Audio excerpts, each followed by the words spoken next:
in the past days, we were talking about a very evil incident that happened, which saw a young woman farmer, Nadia, being abducted, and fingers pointing at Farai Marapira and another politician who happens to be the son of the late Job Bigimatiza. This has been an issue that was very, very thorny, for we started to see how the shenanigans of ZANU-PF, together with the police trying to cover up the criminal acts that have been committed. We saw George Charamba jumping into the ring also to fight. And we saw quite many Varakashis also celebrating and speaking against Nadia, especially when the police took out a letter that they were threatening that she is actually accused and needs to be arrested. But we know the games of politics, especially in ZANU-PF, and how dirty they are. A detailed account really has been given by a lawyer woman who spoke and explained exactly how these things transpired, how this project started, which has been envied by Marapira and the son of Bigimatiza. And they have decided later on to overtake the original owners of this project. And we know how these people behave and operate. And for them to come out and start to deny things and stuff, it is not going to work. So many people were up in arms against Nadia, insulting her, calling her all names, with George Charamba calling her a foolish and idiot. And we have seen also the brother and other relatives also attacking George Charamba big time over this very issue. But this is quite disturbing, because we continue to see these things happening inside and outside ZANU-PF, because they are so good at dragging each other in through the mud, especially when things don't go right. And as we see it from the way that George Charamba is interfering in this, we highly suspect that there might be a hand of Emmerson Mnangagwa in all this. Otherwise, George Charamba was not going to be getting into the ring also to defend and to fight. This was supposed to be a solely police issue. Police were supposed to handle it in their own way without the involvement of the big guns of politics. But this is what it is.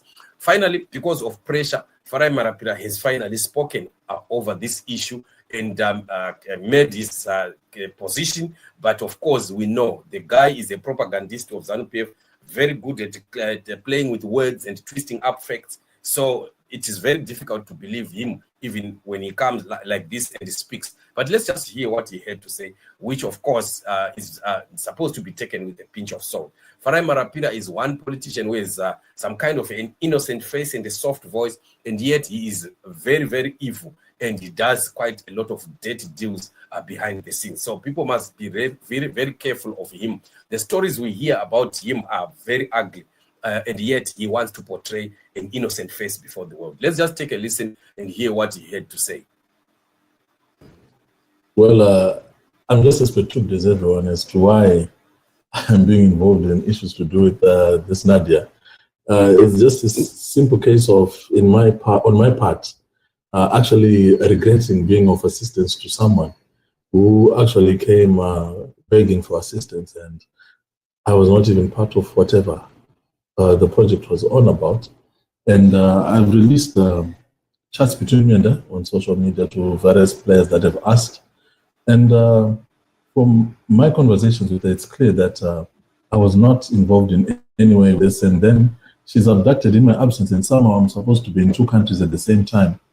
But it's neither here nor there. These are just sideshows.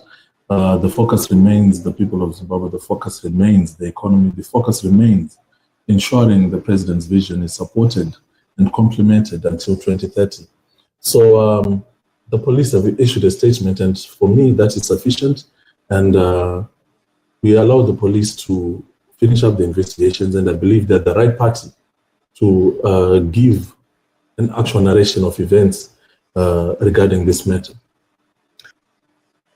I don't know what the economy is talking about, and already is turning the story into some 2030 stuff, which is exactly what we know about them. Remember, I said this man is a propagandist. Is already twisting up things and running to talk about the 2030 and the economy and stuff like that. That's not the issue. Address the issue at hand, not twisting up information. That's how they do things. They run away from facts and hide behind some political powerful tools like the 2030 stuff and something, things like that. So once they talk about 2030 and the ED there and the like, everyone else who wants to pursue the issue will feel threatened. And that's exactly how they operate. But we know they are dirty deals, but they are not going to succeed. All these issues, you are going to find that in the new Zimbabwe, we are going to see these issues are resurfacing, and they are not going to be spared. They could be hiding behind that scarf of Mnangagwa as of now. But where we are going, things are going to be very ugly for these people.